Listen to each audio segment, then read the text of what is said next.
자, 포체티노가 졌습니다. 네. 파리 생제르맹이 지금 이제 챔스를 이 경기를 치러야 되는데 뭐 우리가 프리뷰를 또 해서 올리겠지만 레반도프스키가 못 나온단 말이에요. 근데 이쪽은 또 코로나 때문에 베라티가 못 나오네. 그쵸. 나는 그러면 결국 거의 투이라고 보거든요. 레반도프스키만큼 뭐 골을 넣는 선수는 아닙니다만 베라티가 차지하는 그 미드필더에서 비중이 크니까. 그쵸. 파레데스도 경고 누적으로 못 나온단 말이야. 근데 포체티노가 경기를 지면서 분위기가 지금 굉장히 다운돼 있다. 네. 일단 분위기가 최근 결과를 놓고 보면 오히려 바이언이 더 좋은 상황이었어요. 왜냐면 포체티노가 부임하고서 이제 20경기를 마쳤는데 은근 졌습니다. 이 은근 진 것 때문에 자칫 파리 생제르맹의 올 시즌 농사까지도 그치. 변수가 발생한 상황이거든요. 일단 올해 1월 2일에 토마스 투헬 감독의 후임으로 포체티노는 파리 생제르맹의 감독으로 부임했고요. 2019년 11월 19일 토트넘에서의 경질 이후로 1년 2개월 만에 복귀했습니다.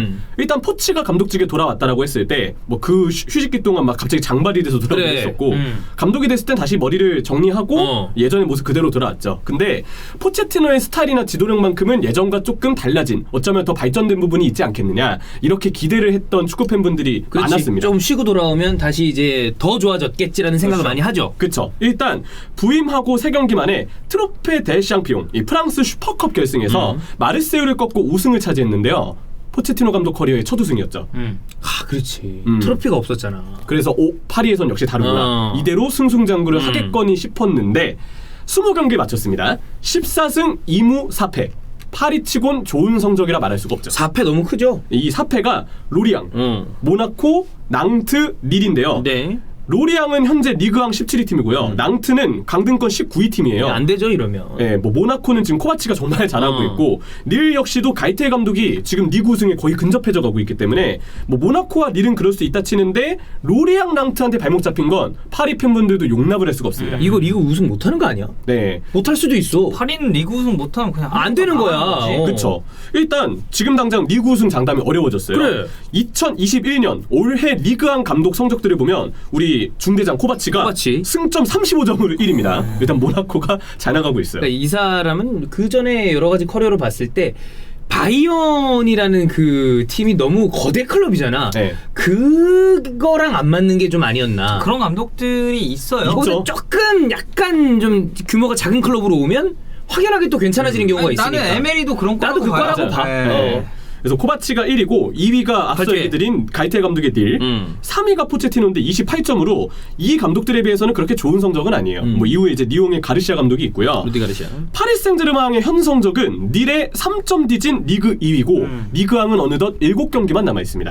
리그왕에서 지금 홈 3연패를 당하고 있는 말도 안 되지. 이거 말도 안 되죠. 리그왕의 리버풀이네요. 그러니까 그러네. 그래. 이게 7경기니까 사실 뒤집으려면 뒤집을 수도 있겠죠. 근소한 차이고 경기도 좀 남아있으니까. 근데 이거 파리가 이 전력과 새롭게 부임시킨 감독 여러 가지로 봤을 때 이러면 안 되는 거 아닙니까? 이러면 안 되는 안 되지. 그리고 지난 시즌 챔피언스리그 어쨌든 또 준우승 팀이네. 준우승 팀이고. 그리고 이제 네이마르랑 음바페도 이제는 뛰고 있잖아요. 그래. 이건 안 되죠. 그렇죠. 그래서 이렇게 고민스러운 상황에서 포치가 결과까지 잃어버리니까 팬들은 비판을 할 수밖에 없습니다. 그 비판의 주된 이유들을 정리해봤는데 전술이 단조로워요. 토트넘 때 포체티노의 스타일은 풀백에 일단 전진하죠.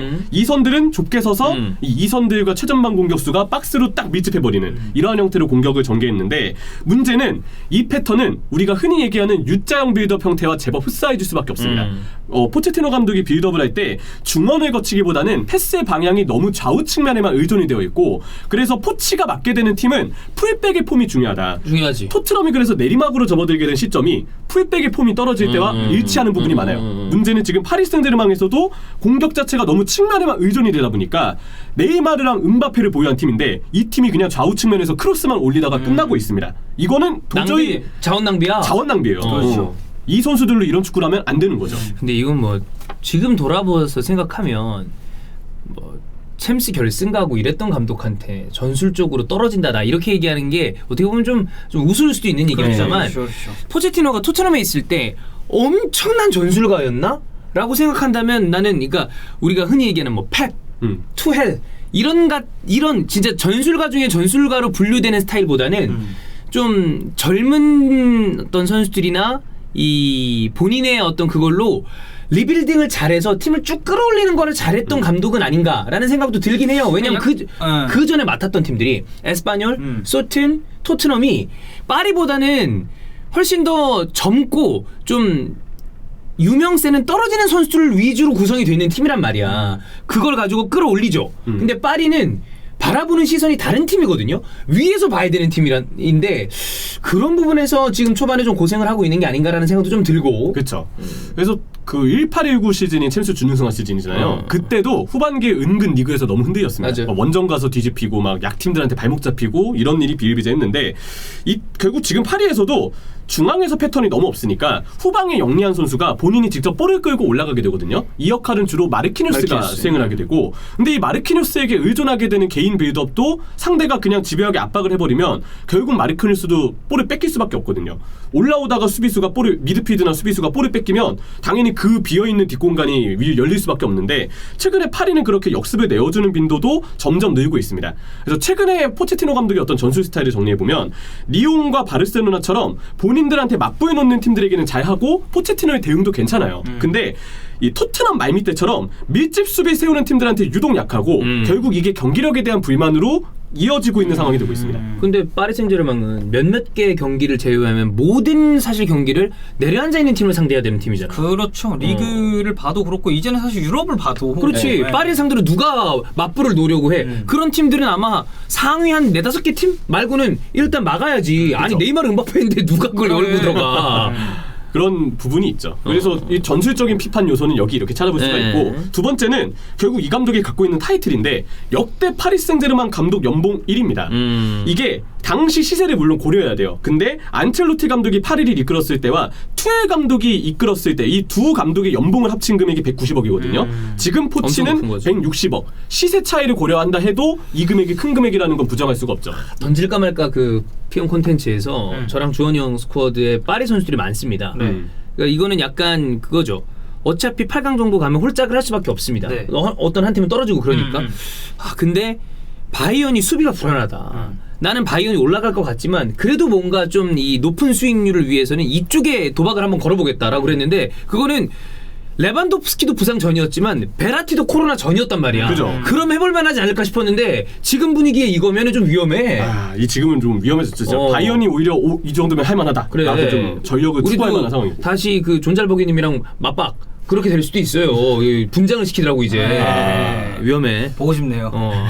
어떻게 될지. 주원이 형 그럼 이제 내 탓을 하겠죠. 뭐 그건 당연한 거죠. 하루 이틀입니까? 그 얘기 하시겠죠. 팀원의 부족함을 채워주지 못했기 때문에. 존나 명언 아닙니까? 진짜 최고 명언이에요. 네. 존나 명언이에요. 좋은 팀이 아니었다. 이 얘기였고, 그래서 이 연봉 관련 주제는 요즘에 파리 팬분들이 포체티노를 워낙 비판을 하다 보니까 뭐 팬카페나 아니면 다른 커뮤니티에 글들을 봤는데 이렇게 연봉을 정리해 주셨더라고요. 연봉 얘기는 안 할 수가 없어요. 네, 그래서 이 내용을 잘 참고를 감사히 하게 됐고요. 세 번째는 그리고 포체티노라는 감독은 슈퍼컵에 들어올리긴 했지만 아직 무관의 기운이 남아있는 감독이라고 말할 수밖에 없죠. 근데 파리에서만큼도 지금 피어오르는 무관의 향기가 좀 나오고 있는데, 리그 우승을 파리 생제르맹이 실패한 건 2012년부터 이어진 8시즌 중 2016-17 시즌이 그동안 유일했습니다. 이때 에메리 감독이 있었어요. 맞죠.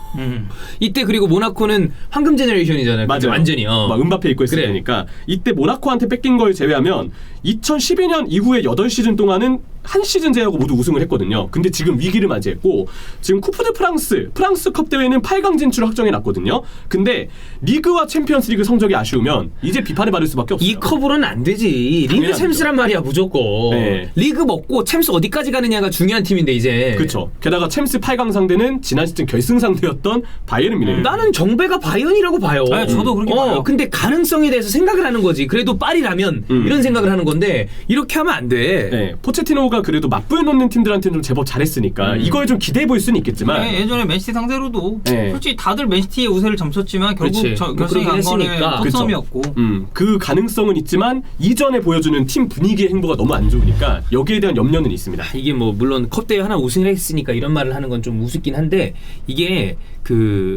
나는 고기도 먹어본 놈이 먹는다라는 얘기가 꽤 일리 있는 얘기라고 생각을 해요. 어떤 걸 우승하려면 마지막까지 집중력이 있어야 되고, 그리고 나는 여기 어떤 그 과감성 플러스 그게 운의 요소가 나는 되게 크다고 봐. 그래서 나는 그런 부분이 진짜 잘 모여서 이런 그 집약돼 있는 사람을 내가 항상 얘기하잖아. 지단. 그런 사람이 있어. 우리가 주변에도 있다니까. 그런 사람들이 있어. 근데 참 잘하는데 매번 그 순간 삐끗 하는 경우가 있어요. 우리가 콩 특집도 했잖아. 그런 거 마냥. 그렇지. 포체티노가 약간 지금 그런 느낌이 나는 게 아닌가라는 생각이 들 정도로 아슬아슬하다. 그렇죠. 이러면 아무리 과정이 좋아도 팬들도 무한정 신뢰하기가 어렵거든요. 당연히 결과 내야 돼. 파리는. 왜냐면 클롭도 한때 준우승만 계속 나왔을 때 아무리 잘해도 이 감독 약간 불안하다. 이 반응이 있었어요. 저도 그랬었고 포체티노도 계속 그런 단계에 좀 놓여 있게 됐고 결국 이 8강 바이언전은 현재로서는 고비라고 봐야 되는데 인터뷰를 이번에 포체티노가 했습니다. 레비의 부재는 결코 호재가 아니다. 근데 파리 팬분들의 반응은 당연하다. 네가 악재니까. 이렇게 지금 튕겨내고 있는 상황이 됐더라고요. 그 정도로 여론이 좀 좋지 않아졌고요.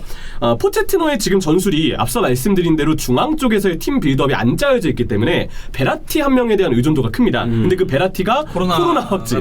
파레데스 못 나오고 1차전에. 그렇죠. 네. 이거는 좀 커요. 중원의 우려를 가진 채 바이언을 상대한다는 거. 이거는 그냥 어떻게 보면 무기 하나를 잃은 셈이 되는 거죠. 바르셀로나랑 1, 2차전 16강 보면 1차전에 압승을 했잖아. 근데 그때 바르셀로나 분위기랑 2차전 바르셀로나 분위기가 쿠만이 완전히 역전을 시켜놨잖아요. 네. 그래서 2차전 생각하면 파리가 되게 안 좋았어요. 엄청 안 좋았거든요. 그쵸?